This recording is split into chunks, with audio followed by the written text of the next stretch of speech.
What's going on, Mountaineer Nation? Welcome into episode 207 of the CRW podcast here. Solo by myself on this one. Brad and Steven out on assignment, but hey, it's all good because guess what? It's going to be a positive episode. We've got another West Virginia victory to review here as West Virginia takes down Cincinnati 31-24. Not only is it a victory, but it's the second consecutive victory for WVU. It's the second consecutive road victory for WVU. And probably most importantly at this point in the season, it's the second consecutive conference road victory for WVU. And we'll talk more about that Big 12 conference here at the tail end of the episode because WVU still in the mix as we do a standings update here towards the end once we recap the scores from the games in week 11 of the college football season there. Within the Big 12 conference, a lot of crazy stuff going on, but for WVU, maybe finding themselves a little bit at the right point of the season here as they defeat Cincinnati 31-24 to move to 5-4 overall, back on the winning side of things overall. And most importantly, like I said, conference record now 4-2. And we'll talk more about how things are shaking out within the conference. But of course, want to share some of my thoughts on the game. And then I want to share some interesting things of note before we get to that Big 12 talk. And of course, sandwiched in there between, we will talk the stats from the game, and I'll name some players of the game here after I just kind of give some of my brief thoughts from this one. Honestly, what you got to lead it off with when discussing this game is the West Virginia defense. We knew that would be the storyline heading into it just because of the fact that obviously you fire Jordan Leslie during the bye week, you promote Jeff Kuntz. We wanted to see what that looks like, what changes are different, and how much of a difference does it make in the game. Well, in the first game, it made a huge difference. Honestly, I mean, you can't really deny that with the results for West Virginia. You forced 3 turnovers, 2 of them you returned for touchdowns. You haven't done that all season. You haven't done that in 2 seasons. Matter of fact, spoiler alert is one of the interesting things of note when we get to that portion here in a bit. But nonetheless, I think that West Virginia really, showed up and showed out on the defensive side there for Jeff Kuntz. And you kind of always wonder how a team's going to respond when you have a coaching change like that mid-season, especially here at West Virginia where we've never really seen it, kind of unprecedented. We've talked about it at the head coaching level where it doesn't happen, but even as far as main assistants, coordinators, it hadn't really happened a lot either at WVU. And with that happening, we wanted to see how the team would respond. Would they be downtrodden, because of the changes? Maybe they didn't want them, or would they be rallying behind, Jeff Kuntz and really come out with a good performance? And it definitely seems like the latter there is what occurred for WVU. When you talk about this defensive performance in this game, because they really carried West Virginia to this win in a lot of ways, 14 points off of turnovers, and West Virginia wins by 7 in the end, despite building a big lead early. Unfortunately, that's been a theme throughout the season, is building a big lead and then, having comebacks happen and then trying to survive there at the end. But even though that has been the case, at least West Virginia's been able to survive at the end in these first 2 games. And if they can do that throughout these final 3 games now that we have remaining, they're going to put themselves in a very good position here at season's end after how crazy the conference has been for WVU for sure. But I think coming out of this game, the main storyline obviously is the defense, their big-time performance. Jeff Kuntz, his first game calling defensive coordinator. And the last thing I want to note about that before I talk about what I feel like is probably the other main storyline is that just even watching the game, noticeably different for me was it felt like a lot more aggressive, attacking style. I think in the post game that I believe it was Tyron Bradley that mentioned, Jeff Kuntz told him, if you guys get, stops on 1st and 2nd down and can put them into 3rd and longs, I'm going to let you guys free and go out there and have some fun and have an attacking defense, which I like. That's kind of similar to, Tony Gibson used to do that on 3rd and longs a lot when we were having success when he was running the 3-3-5 at WVU. I know a lot of people was a fan of him. So I like the style of Jeff Kuntz playing a little bit more aggressive, and I noticed that during the game. The first 3rd and 10 that Cincinnati had on what ended up being, their go-ahead drive when they went up 7-0. But to start that drive, West Virginia forced them into a 3rd and 10, and the Mountaineers brought 6 or 7 guys. I believe it was 7 on an all-out blitz, cover 0 in the back end, just man-to-man across the board there with the people left in coverage. And I really liked that. Unfortunately, Sorsby got outside of that and ran for 9 yards, and then they were able to convert on 4th and 1 to continue that drive they ultimately ended up scored on. But the good sign of that was more of what we would see throughout the game. You'd see it later on 4th and 1, they send KK Tarnew on a blitz from the spear position, which is, frankly, something we haven't done a ton. And they thought that they were going to do a lot. That's one of the reasons they moved Aubrey Burks to that spot, was to blitz there. They talked about it in the offseason, but we hadn't seen it a ton. But with KK Tarnew in now, his 2nd time getting action there, Aubrey Burks still out. Hopefully he's going to be able to return this season. It remains up in the air for him or Aiden Garnes if that's going to be the case. But KK Tarnew's really stepped up a couple of times, forced a fumble against Arizona before the bye week, and then after the bye week, gets in on that blitz, is essentially about to have a sack, and Orbsby makes the decision to throw it up, leads to the pick six for West Virginia there on that 4th-and-1 play. So that's one thing that was noticeably different than me that I noticed, just to the naked eye. I haven't gone back and rewatched the game, done my film review or anything that I'll release on the YouTube channel here on CRW for channel members later in the week. But, just while I was watching the game, doing the watch along here, it definitely stuck out to me, the more aggressive play calling from the defensive side and mixing in a little bit more man coverage, which I think worked at times. And I think we're going to need to do a little bit more of that, because sometimes our zone, they've been able to pick that apart and people know that it's coming, we're more of a zone team. And so that's one thing I want to see moving forward. I mentioned this in the preview, and I think we saw a little bit of it in the game, is when you switch, coordinators and they're going to do something a little bit differently, you never know exactly what that's going to be. So in the very first game they're calling, you have the element of surprise on your side a little bit. And West Virginia had that, and I'm not saying that's an excuse, or not saying the success isn't going to continue, but I'm just saying, I want to keep that in mind moving forward. But if West Virginia is able to replicate any of this success and even force, one turnover in each of the final 3 games, then we're seeing an improvement from what we've seen previously. So that's, more aggressive style I like. And of course, forcing turnovers is going to be big for West Virginia. I think they're going to need to have both of those moving forward. So that's just kind of my thoughts on that main storyline. And the other storyline I want to briefly discuss here before we get into the stats from the game, and I'll provide my players of the game, is of course Nico Marchiol and Garrett Green. I think that that's something that's going to be discussed heavily probably this week. We'll get Neil Brown's thoughts on it later today. I'm recording this on Monday morning, releasing this on Monday, but we'll find out maybe some of his thoughts later today. I'm guessing, if I was Neil Brown, I would probably give both players reps, maybe split the reps 50-50 between Nico and Garrett Green this week. What do I think's going to happen? I ultimately think that I would be surprised if Neil Brown doesn't go back to Garrett Green, just knowing Neil Brown and his history a little bit. I think there's positives and negatives to both sides of the coin, and we saw a little bit of that this week. As Nico came back down to earth a little bit with his performance. I think he started off a little bit with some accuracy issues. Maybe it was jitters, but he settled into the game and then made some nice throws throughout the contest. But you also look, and it was one of West Virginia's worst rushing performances in a while. They had under 100 yards rushing, which shout out to Cincinnati's run defense. I'm sure they wanted to focus on that after they had given up, 400 plus to West Virginia on the ground last year. And they did a good job of it. Dante Corleone played well, but also Brandon Yates really held his own in a lot of situations. I want to shout out Brandon Yates, and I'll mention him more when we talk about the stats and stuff. Spoiler alert, maybe. But as far as, the game performance is concerned, with Nico, I think you add a little bit to your passing offense. He's a little bit more accurate over the middle, those slant throws. He can maybe even hit the, flare passes to the running back a little bit more. But also, if you're Neil Brown and you're looking at it, you said we had 92 yards rushing. If we have Garrett Green, some of those plays where Nico scrambled out and got hit after a gain of 2 or 3, 4, 5 yards. If we have, Garrett Green, is that, 10, 15, 20-yard gain potentially, that puts us over 100-yard rushing. That helps us in the game, and maybe he can still hit some of the throws we need him to hit, some of the deep shots and stuff, as he's shown he can do in the past. It just depends on if Garrett Green's fully healthy and recovered and is able to do that.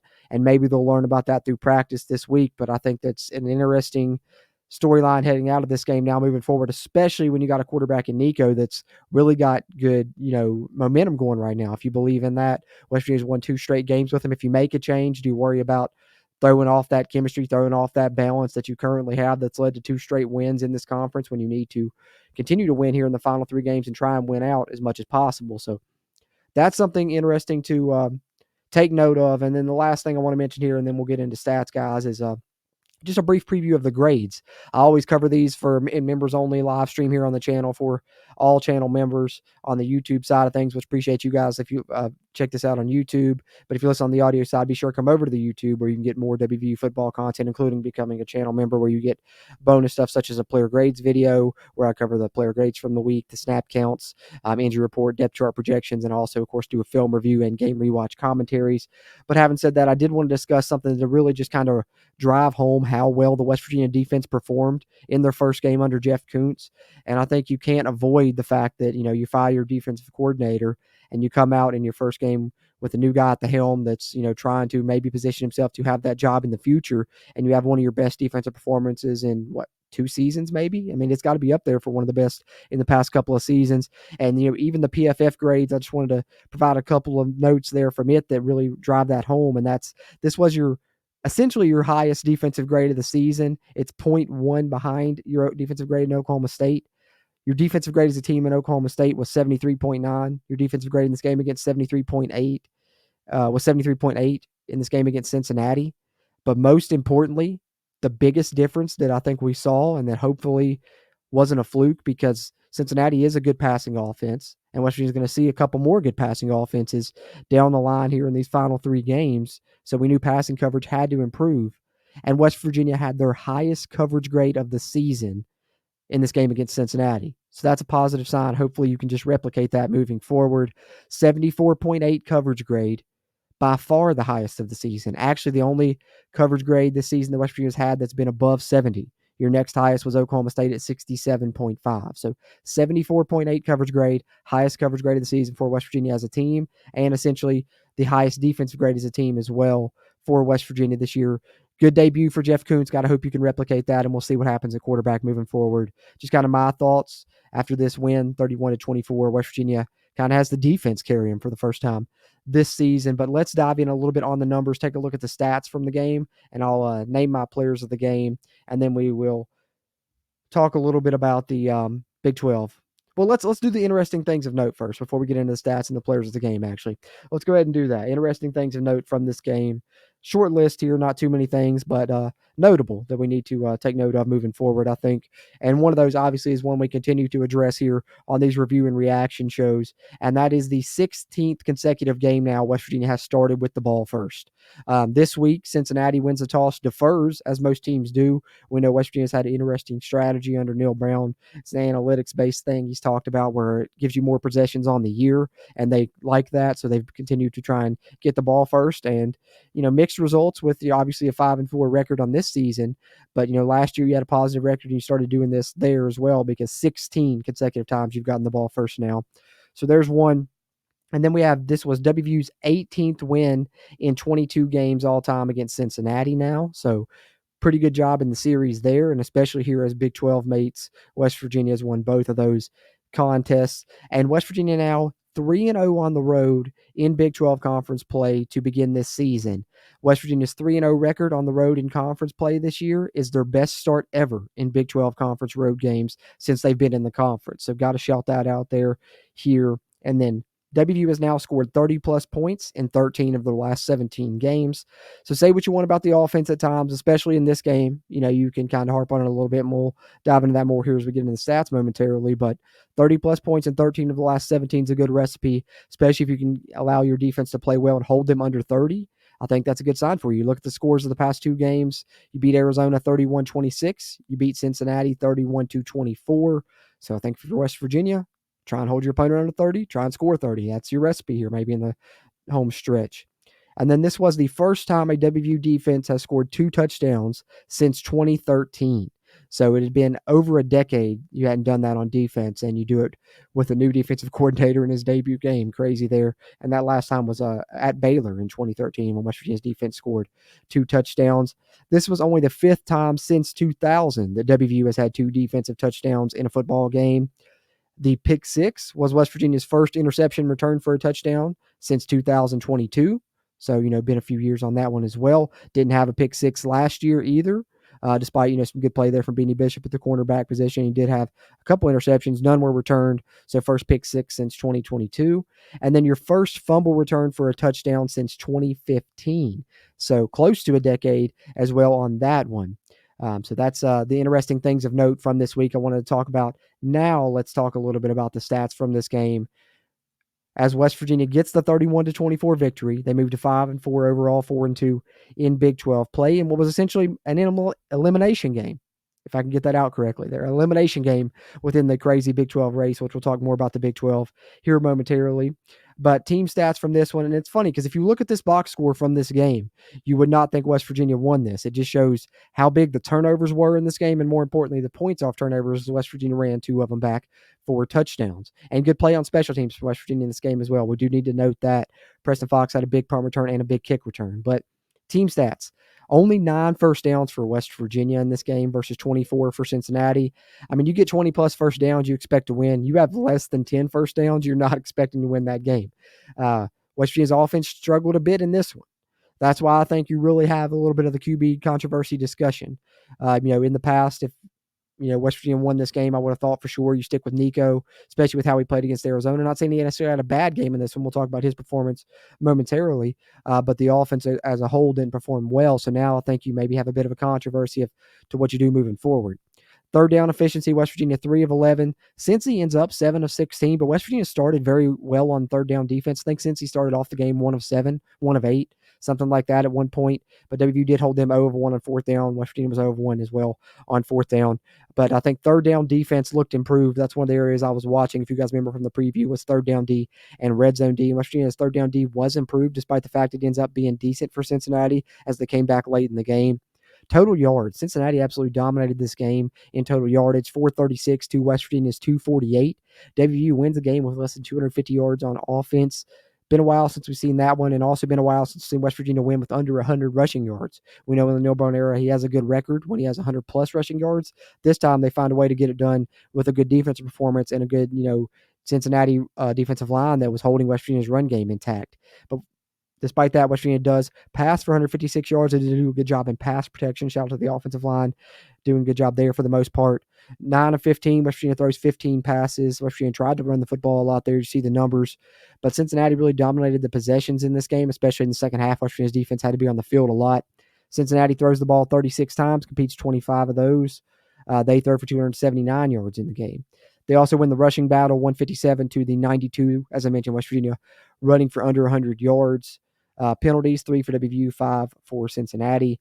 And then, of course, the big factor in the game, what really won West Virginia the game in this one, I think, is the turnovers. Because you look at all the other categories West Virginia tries to do a good job in, rushing the football, time of possession. Cincinnati wins both those, as Cincinnati has the ball for 35 minutes as opposed to 25 for West Virginia. And the turnover battle, though, Cincinnati turns it over 3 times. West Virginia only turns it over once, although the one West Virginia turnover was kind of crucial. It looked like West Virginia was going to go up 31-7, kind of bury Cincinnati, may put the nail in the coffin, but that turnover allowed Cincinnati to make a run and make this a close game at the end there. But then we got to talk individual stats here, and this is where I will name my players of the game from this one, as obviously West Virginia gets the win, so we talk a little bit about players of the game. We get to name those here after West Virginia wins. Nico Marchiol, as we mentioned, 9 of 15, 156 yards, 1 TD, 1 pick. Not the best QB rating, but, did 10 yards per completions, not too shabby. The completion percentage, not as high as it was against Arizona, but still, plus 50% there. So that's at least better than what it had been early in the season for West Virginia. And I think he did make some good throws into tight windows, especially later in the game. Most of those inaccuracies were early. And of course, the one pick, a bad mistake. He kind of underthrew the ball there, trying to throw the go ball into the end zone to Rodney Gallagher after he hit a couple deep balls. But to me, that's what I did like about him. And I have liked in the past couple of games, he's hit deep balls in both his performances against Arizona and against Cincinnati now. And I think West Virginia needs that deep passing game. So we'll see what West Virginia does moving forward, as it looks like Garrett Green may be healthy moving forward now. Rushing, Jaheim White leads the team, 13 carries, 64 yards, nearly 5 yards a carry for Jaheim, but a lot of those came West Virginia's first drive. He had, 3 big runs, and then after that, West Virginia was really kind of held in check with the rushing attack. Jaheim White, I don't know if he was banged up or what happened. Didn't really see him a lot in the second half, it felt like.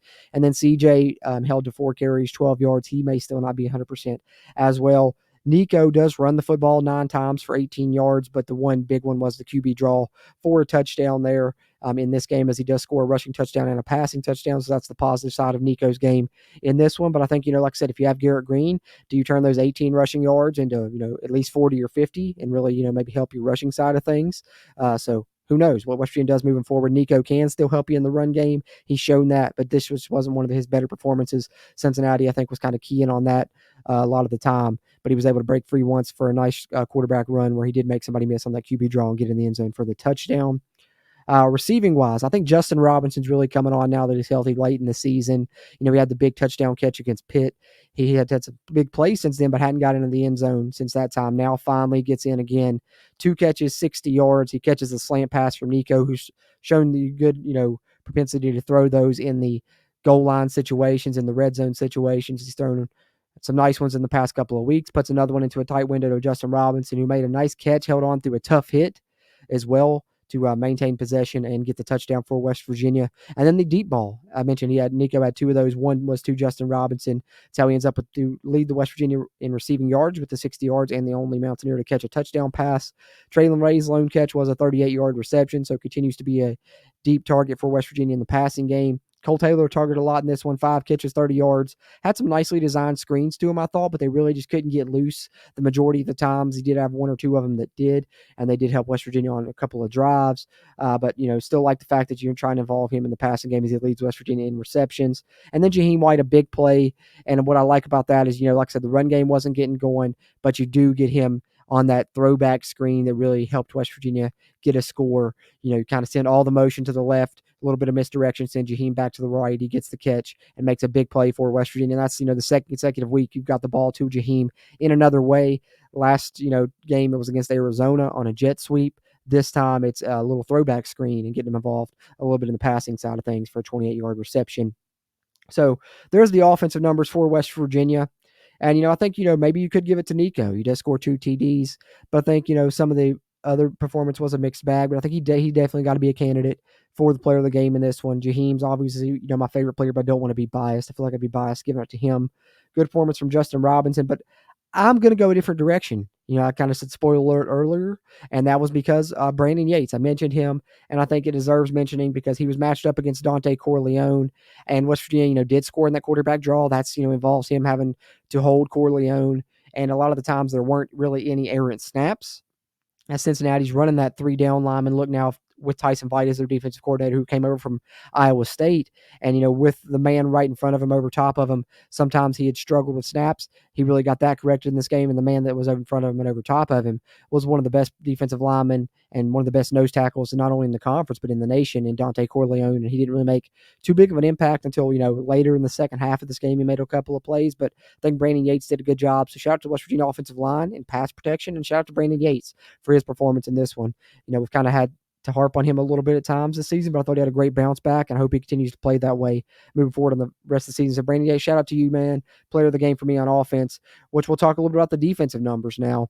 As West Virginia, really 3 guys that I want to mention here and highlight in a big way, and that's Vitorma Mulba, Josiah Trotter, and Anthony Wilson. Let's start with Vitorma Mulba because 13 total tackles, and I think on PFF he was credited with 8 stops as well, but 13 total tackles from the nose tackle spot, nearly unheard of.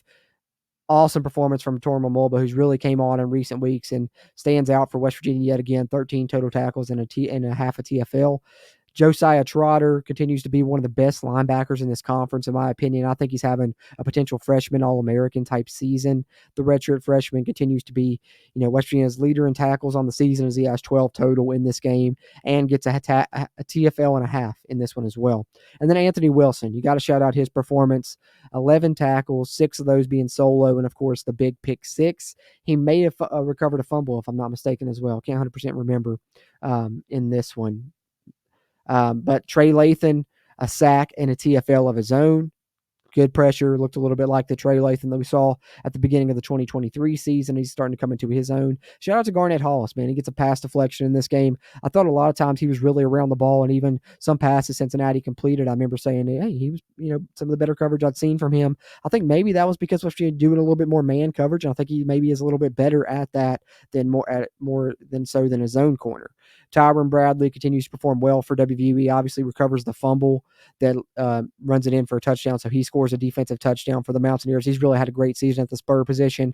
I think you've got to shout out Vic Cabral. The hiring of him has paid off in this season as Tyron Bradley's performed well. You've got more production out of the spur position, used to be known as the bandit position, than you have in the No Brown era previously. You also had a TFL in the game there, so some defensive standouts, and of course Sean Martin with the sack in the game as well. And I think Dantes Fagan, back-to-back games now, he's played well, having to get the start at corner in place of Aiden Garnes, and he's really performed well in those starts there, I think. Also, so shout out to those players on the West Virginia defense. Player of the game for me, I think I've got to go Anthony Wilson with the pick 6, 11 tackles, because he's really, they talked about him being much improved, and I think he's shown that and just quietly having a really good season.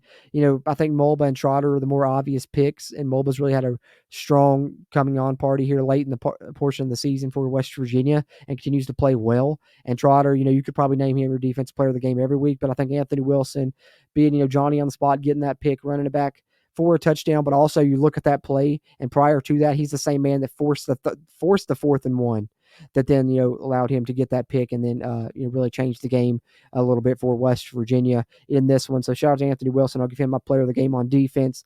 And shout out to West Virginia special teams, as I said, performed well in this game also. So that will kind of do us there as we put the bow on Cincinnati a little bit. And now we transition into a bit of Big 12 talk, guys. Let's do this here as it's interesting and another crazy week in the Big 12 here in week 11. Let's talk a little bit about the scores here. We'll recap those. And then I want to talk about the standings because as is shown in the thumbnail for you guys watching on the video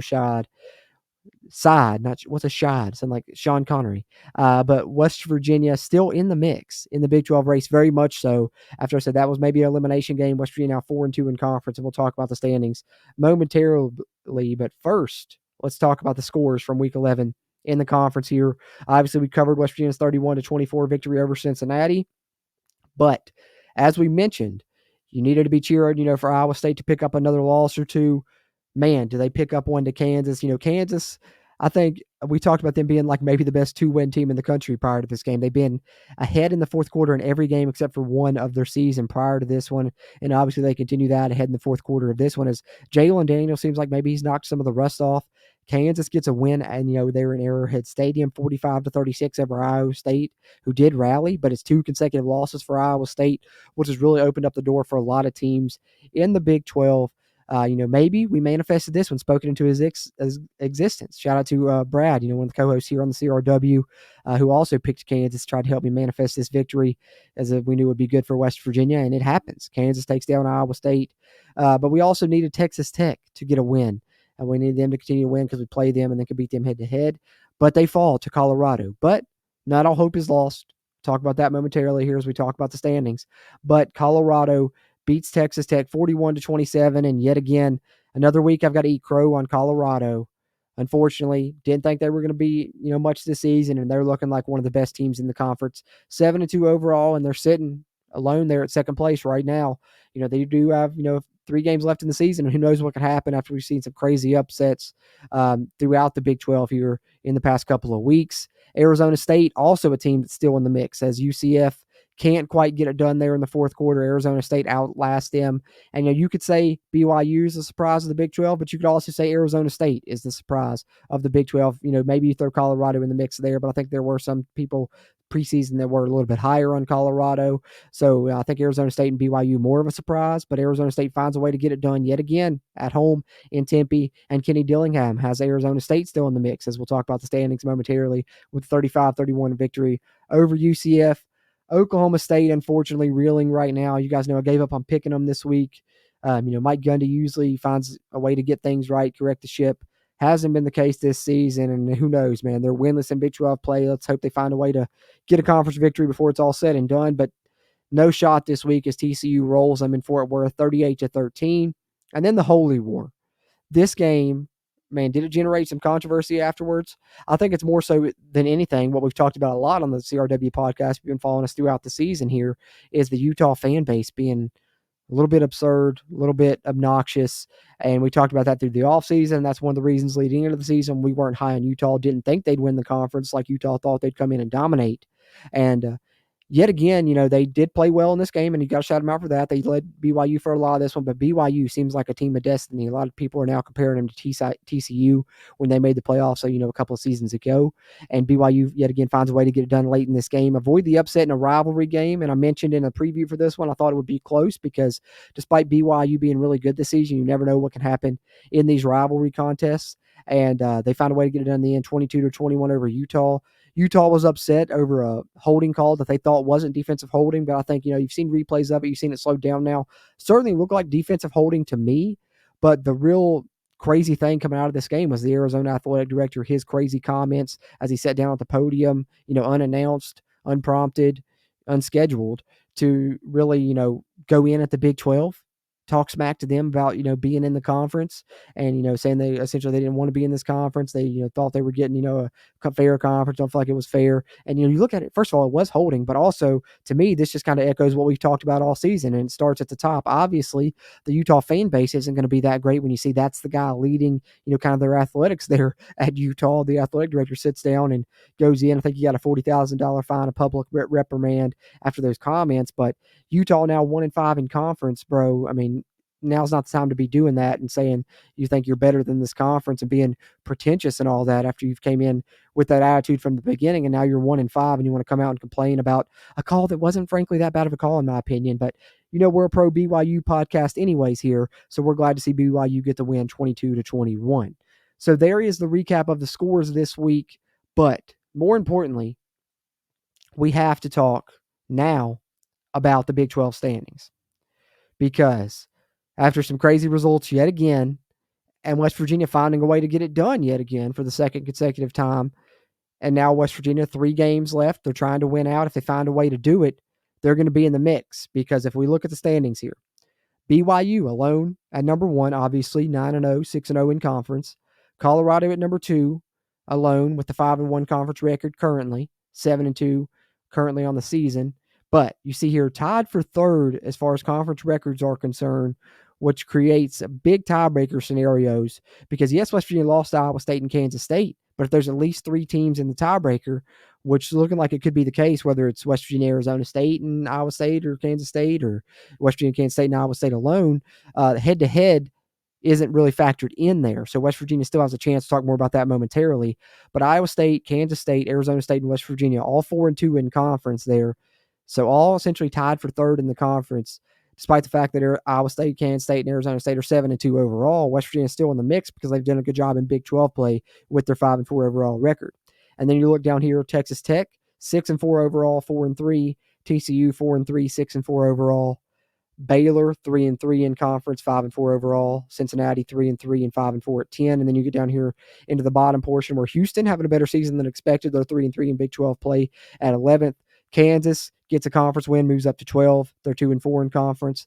UCF drops to 2-5 in Big 12 play. They're 13. Utah, like we said, 1-5. They're tied there with Arizona at 14-15. And of course, Oklahoma State still at the bottom, 0-7 in conference currently. So that's kind of where it sits, with a lot of interesting things happening in that middle portion, particularly there at the 3rd spot. But you look here and you want to talk about some of the tiebreaker scenarios now, right? So one of the most interesting ones that I've seen was shared here by Walk On Red Shirts, a college football account on X here, which I'm going to share on the screen for you guys watching the video version here on YouTube. And we're going to talk a little bit about this, because this talks about how wide open the door is for West Virginia if, of course, this is a big if, West Virginia has to handle their part and try and win out on the season over these last 3 games. But if they find a way to do that, then West Virginia has a chance to sneak into the Big 12 title game because of the tiebreaker scenario here. And so Walk On Red Shirts presents in this scenario that if Utah beats Colorado and West Virginia wins out, that the Big 12 championship would essentially be BYU and West Virginia, because they put this into the Big 12, FAQ there as far as tiebreakers is concerned. And within this scenario, though, this plays out with Iowa State beating Kansas State. Those 2 teams still have to play, obviously, at Farmageddon here at the end of the season, which is going to determine a lot in this race. But if Kansas State wins out, it would be BYU and Kansas State. Got to point out that in this scenario, Iowa State defeats Kansas State. But if Utah, it's funny, Utah, we might have to root for them a little bit to beat Colorado. West Virginia needs to root against Colorado here in the late portion of the season. And then we need Iowa State to beat Kansas State. But if Utah beats Colorado and West Virginia wins out, and then Iowa State beats Kansas State, West Virginia would be in the Big 12 championship game against BYU. So, one of the questions in the thumbnail that's asked, West Virginia still in the hunt for the Big 12 championship? Absolutely. But you have to handle your business and win out over these final 3 games. As you see there, West Virginia would be the 2 seed. If Utah beats Colorado, West Virginia wins out, and Iowa State finds a way to beat Kansas State here at the end of the season. West Virginia would get the tiebreaker in that scenario, just because of all the crazy stuff that gets in the mix when you get into these multi-team tiebreakers that could take place in the Big 12, as it looks like you're going to have multiple teams potentially with 2 conference losses. But the only thing that throws a wrench into this, if Colorado wins out, they're in there. You need Colorado to lose 1 game. West Virginia's got to win out. But West Virginia is still in the mix as we update the Big 12 standings, talk a little bit about the crazy scenarios going on within the conference here on episode 207 of the CRW podcast. But that will pretty much do it, guys. We've got into, of course, the discussion of the West Virginia game, the interesting things of note, stats breakdown, and, of course, players of the game. And then one of the biggest things from this episode, obviously, the Around the Big 12 segment getting more and more crucial here as we move on in the crazy conference race as chaos continues to ensue. And that chaos is honestly good for West Virginia, and enough of it has ensued that the Mountaineers have a chance to make an appearance in a Big 12 title game if they can do their part here at the end of the season. But they've got to do that and win out these final 3 games. And it starts with Baylor coming up this week, and we'll be back, of course, to preview that later in the week. Look for our Baylor preview and predictions episode releasing most likely on Wednesday. And as that comes out, of course, then you can share your predictions in our live stream here on YouTube on Thursday night that we do those weekly throughout the season. So, if you're listening on the audio side, we appreciate you tuning in that way. Any podcast platform, Spotify, Apple Podcast, Amazon Music, iHeartRadio, you name it. But be sure to come over to the CRW YouTube.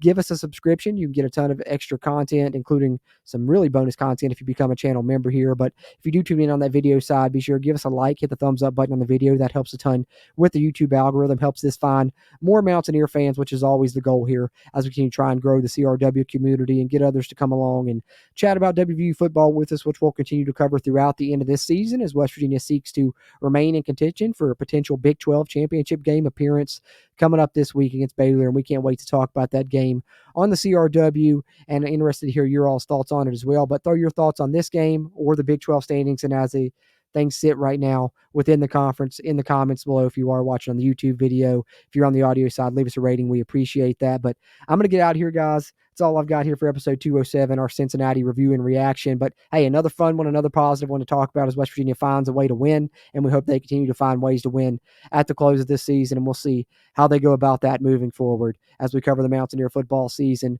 Moving on here on the CRW, the Country Roads Webcast. I appreciate you tuning in to this episode. As always, I'm Jordan Cruz. And until next time, let's go, Mountaineers. If you really wanna know, then come on, let's go.